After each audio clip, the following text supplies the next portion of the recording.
Nous y sommes, on se retrouve, c'est ici, en tout cas la réflexion, c'est ici, pas ailleurs. Nous vous disons toujours, d'abord ici, pas ailleurs. Chaque jour, on est avec vous, objectif, parler notre pays, parler nation, s'il vous plaît. Nous vous remercions, nous allons continuer à vous remercier parce que vous nous faites confiance. Vous continuez à nous faire confiance. Mais moi, c'est ici que vous allez trouver, en tout cas, les questions pertinentes de vos analyses. Aujourd'hui, nous célébrons la journée de la liberté de la presse. La liberté de la presse. Ce n'est pas le libertinage de la presse. Il y a une nuance. Dans la liberté, il y a des restrictions, il y a des lois, il y a des limites. Dans le libertinage, il y a jungle. Est-ce que nous sommes dans une jungle? Je dis non. Voilà pourquoi un journaliste doit aussi avoir de réserve lorsqu'il communique. Il a des limites. Il doit savoir mettre des gants. Après avoir recueilli l'information, il faut les traiter très sérieusement afin de les diffuser normalement après le traitement. Un journaliste n'invente pas l'information. Se base sur les faits. Et ces faits doivent être tangibles. C'est comme ça que nous disons, le fait est sacré et c'est le commentaire qui est libre. C'est juste une petite introduction. Mais aujourd'hui, nous allons échanger sur 2 points. La question de la Constitution. Notre Constitution est-elle valable jusqu'à ce jour? Est-ce qu'elle mérite d'être changée ou revisée? Pascal, je suis revenu de temps en temps sur cette question. Je vous ai démontré comment nous avons connu le retard depuis que nous avons organisé les élections jusqu'à ce jour, sans qu'on ait le gouvernement, sans que les institutions ne soient installées. J'avais fait une proposition, si on pouvait, en tout cas de mon point de vue, commencer à organiser les élections au mois de février, parce que c'est en mars 15 qu'on connaît la rentrée parlementaire de l'Assemblée nationale. Or, nous savons que le gouvernement ne peut être investi que lors d'une session ordinaire et par l'Assemblée nationale à travers son bureau définitif installé. Et nous connaissons le retard. Et j'ai fait cette proposition. Je suis content parce que j'ai entendu le chef de l'État revenir sur la question. Le point de vue que Pascal a toujours démontré, que ce soit en rapport avec la Constitution, que ce soit en rapport avec la situation de la sécurité ou insécurité à l'est de notre pays. Le chef de l'État est revenu. En tout cas, j'étais très content parce qu'il est revenu sur les mots, les analyses que nous faisons. Nous allons revenir sur ça et nous allons balancer également le point de vue du chef de l'État. Vous allez suivre. La deuxième question, c'est la révélation que nous fait aujourd'hui l'IGF. 2 ans d'audit sur les conditions de paie des agents de l'État. Il nous a expliqué, il a rendu public, comme ça qu'il faut dire, le pays perd au moins 148 milliards de francs congolais à la fin de chaque mois. Pourquoi ça? Simplement parce que des fictifs, des aventuriers sont payés, ils ont soit 2 numéros, ils se retrouvent sur 2 listes, et le total fait plus de 148 milliards de francs congolais que le pays perd chaque mois. Mais multiplié par 12 mois de l'année, multiplié alors par nombre d'années, jusqu'à totaliser le mandat, mais c'est beaucoup d'argent. Et là aussi, nous aurons un élément en rapport avec ça. Nous allons suivre l'IGF, la cérémonie telle qu'elle a été organisée depuis le jeudi. La première question en rapport avec est-ce qu'il y a possibilité aujourd'hui, nécessité de toucher à la Constitution? On pose la question au chef de l'État. D'abord, il dit « Je n'en ai pas le pouvoir de faire cela. » Bien sûr, il a raison parce que ce pouvoir revient maintenant aux parlementaires. Et il complète, il dit « Ne me rendez pas dictateur. » Ce n'est pas à lui de s'imposer sur la révision, le changement de la Constitution. Mais nous devons rappeler ici que notre Constitution que nous avons ici, nous l'avons obtenue juste après les guerres que nous avions connues. 2003, on se retrouve à Sun City. Et on a réfléchi maintenant de nous réunir et penser, mettre de côté les aventures qui consistaient à obtenir ou avoir le pouvoir par les armes. Nous devons avoir une constitution qui doit réguler le fonctionnement de l'État. Et nous irons au référendum et finalement avoir la constitution. Je veux rappeler ici qu'à l'époque, l'UDPS avait refusé d'aller et au référendum et au vote de la constitution parce qu'elle estimait, l'UDPS, que la constitution renfermait beaucoup d'écueils. Mais au moins, nous sommes allés, nous avons voté la constitution en 2006. 2011, on a pensé à sa révision par le Parlement à son temps. Nous autres, à un certain moment, nous nous posions parce que nous ne voulions pas à son temps qu'on touche aux dispositions intangibles. Entre autres, l'article 220. Nous avions fait notre chanson d'ailleurs, ne touche pas à mon 220. Parce que l'article 220, c'est un article intangible où les mandats sont limités. Mais quand vous lisez notre constitution, vous allez vous rendre compte qu'on a privilégié, où la nationalité a été octroyée à des gens. Simplement parce que les rédacteurs de cette constitution, certains avaient des parents aussi rwandais. Je me réserve de citer les noms ici. Est-ce qu'à ce jour, autant d'années après, n'est-il pas important aujourd'hui qu'on touche à notre constitution? Je dis oui, il faut toucher à la constitution. Je vous ai expliqué le retard que nous avions connu, des cas comme ça, et on s'est passé le temps, on ne sait pas voir le gouvernement. Je crois qu'il faut qu'on touche à la constitution. Maintenant, la question, c'est est-ce qu'il faut une révision ou un changement carrément? C'est aux Congolais de pouvoir apprécier, mais substantiellement, certaines dispositions de la Constitution nécessitent un changement, sinon une révision, pour permettre que la Constitution soit plus souple, tout en se référant, en s'adaptant plutôt à nos réalités, à l'évolution de notre État aujourd'hui. Suivant le chef de l'État, qui revient pratiquement sur le point de vue de Pascal. J'aime, ça me met à l'aise. Autant lorsqu'on analyse la question de l'Est, c'est pratiquement la même chose. Je vous ai toujours démontré la manière dont on a géré le pays à un certain moment, le degré des infiltrations. Moi, je le dis toujours, peut-être à tort, mais je ne crois pas trop parce que j'ai trop analysé ces questions depuis très longtemps. Tshisekedi peut avoir ses faiblesses, mais l'une de ses qualités, c'est de sauver les choses. Parce que nous étions pratiquement par terre. La République était par terre. Et les élans qu'il prend, je sais qu'il sera incompris. Il ne sera pas incompris parce que les gens pensaient que tout allait connaître le changement aussitôt. Il va rester incompris. Mais ceux qui savent naviguer dans les temps comme nous autres, nous savons comprendre. Si nous avons pris une bonne pente, une mauvaise pente. Mais de mon point de vue, nous avons pris une bonne pente. Vous êtes les fidèles de Pro Info à travers notre émission Lecture Politique. Vous nous suivez, sûrement que vous aviez suivi, que c'est tous les points développés, que le chef de l'État est revenu sur ces points. Et donc, ainsi, le bonheur pour notre pays, lorsque tous nous savons comprendre à quel niveau est le problème et comment nous pouvons le résoudre. Merci beaucoup. Le deuxième point, sinon la deuxième question, c'est en rapport avec les nouvelles révélations nous faites par l'IGF, l'Inspection Générale des Finances, à travers Jules Alinguete.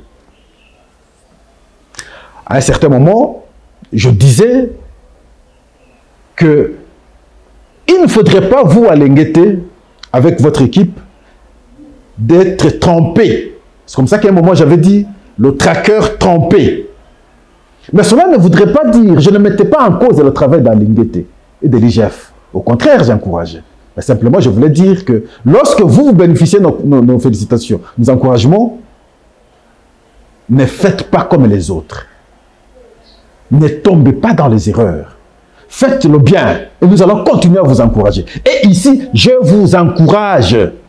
Dans le cas d'espèce de cette question, je vous encourage. Quelle question? Nous vous l'avons dit. C'est en rapport avec son audit effectué depuis 2 ans et les conclusions de cet audit ou ces audits a été rendu public. Conclusion sur le fichier de la paie des agents et fonctionnaires de l'État à travers la République.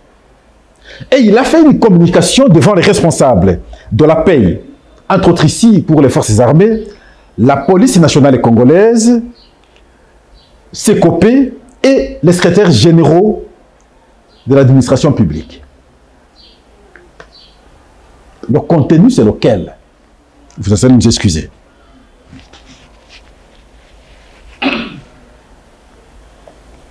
Le constat dégagé.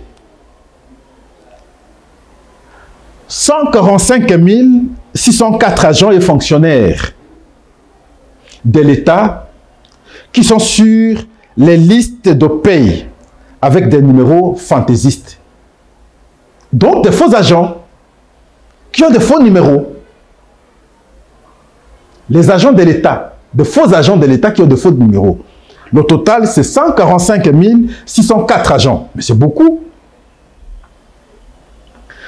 53 328 agents et fonctionnaires de l'État de plus de 2 numéros.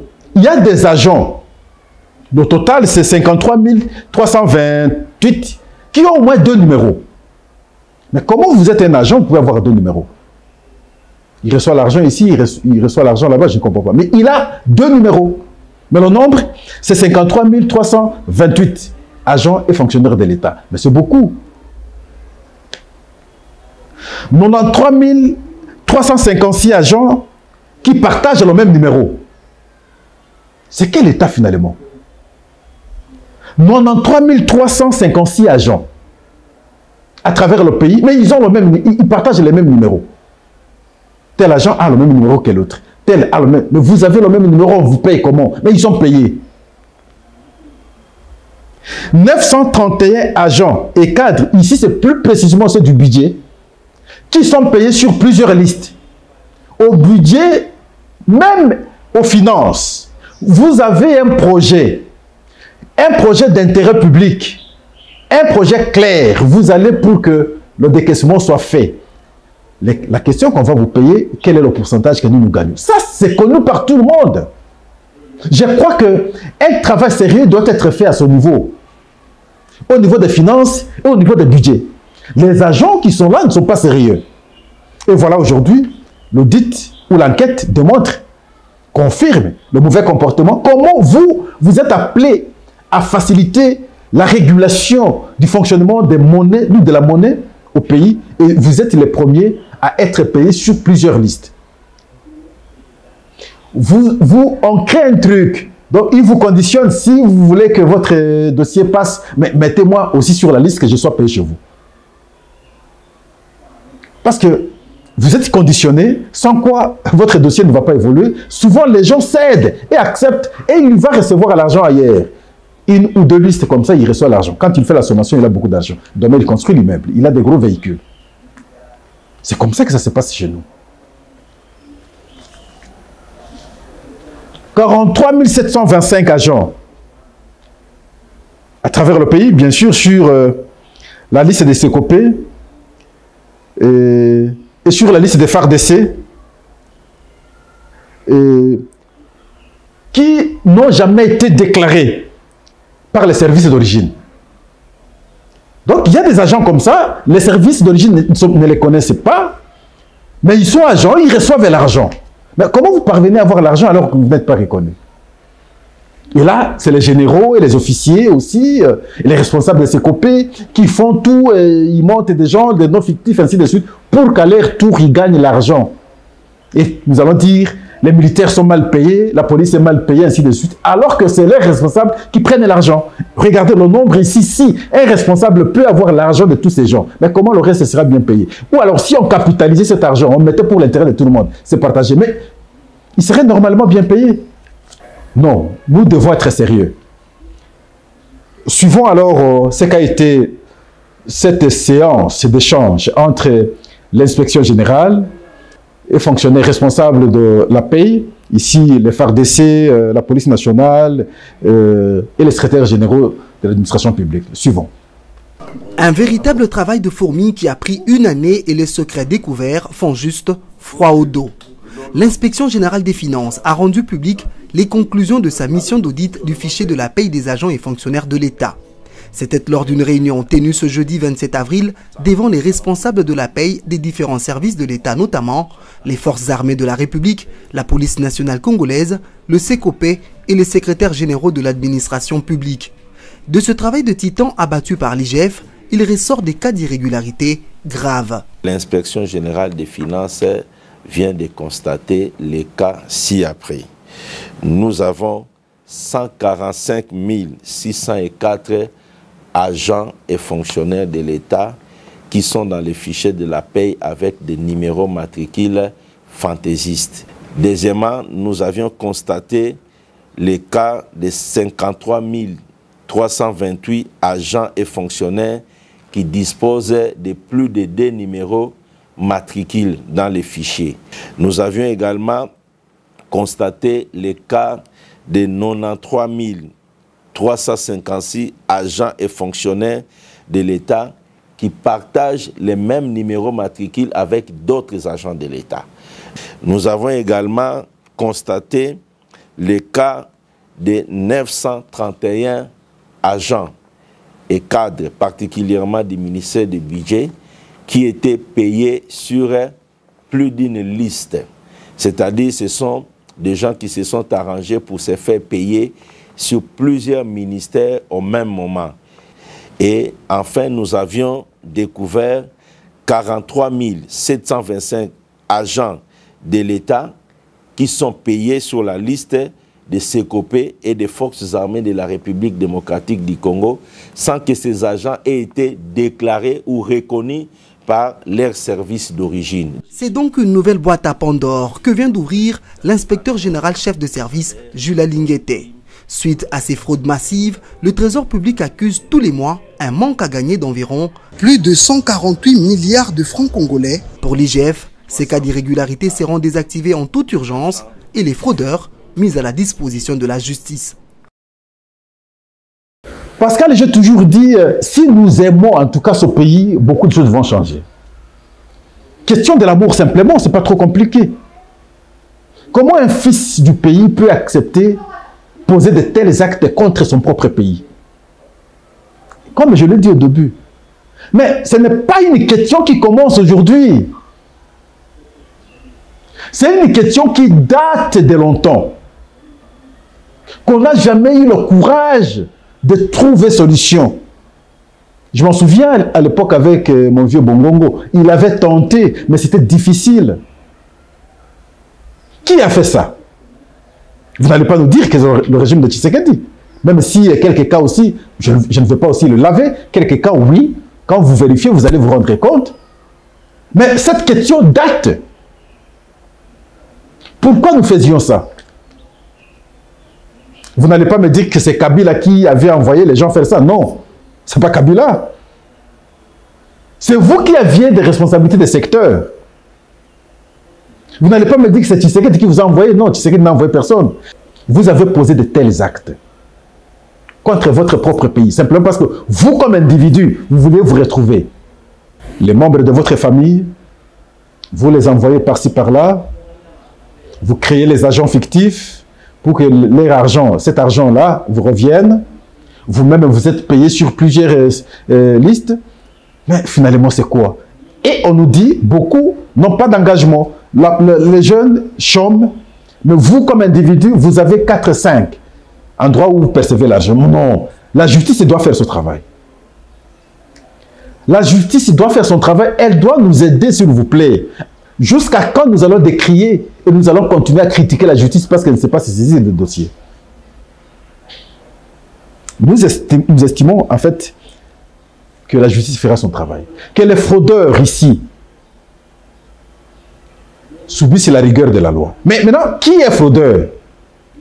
Est-ce que cet individu, cette personne innocente quelque part, qui peut-être que sur une autre liste ne reçoit pas l'argent, mais c'est lui qui l'a mis là, a fait ça pour que lui bénéficie l'argent, ou nous allons sanctionner directement les responsables, ceux qui engagent les inspecteurs qui sont là? Oui, je sais. Les services vont continuer leur travail. Mais nous nous posons cette question où je pense qu'aux décideurs, qu'on revient la responsabilité. Ceux qui ont 3, 4 listes, ceux qui ont favorisé des cas comme ça, des non fictifs, sont ceux-là qui méritent vraiment la sanction. Et nous attendons cela. Ce sera justice et chacun de nous pourra se tranquilliser. Que nous commettre dans les erreurs de dénonciation, c'est là où je dis non. Le cas de forage et le reste, il faut des enquêtes fouillées pour qu'on comprenne effectivement qu'est-ce qui s'est fait. Mais ici, c'est plus simple parce que c'est une question supposée être connue par plusieurs depuis longtemps. Et chacun de nous les dénonçait. Mais personne ne pouvait aller jusqu'au bout. Ces gens-là, étant donné qu'ils ont beaucoup d'argent, ils pouvaient facilement influencer, corrompre pour que l'enquête n'aille pas jusqu'au bout. Mais cette fois-ci, c'est parti jusqu'au bout. Très bonne chose. Merci beaucoup. Nous vous disons merci. C'est ici que nous allons nous retrouver de temps en temps. Pas ailleurs, ici. On doit réfléchir ici. Nous devons être plus nombreux ici.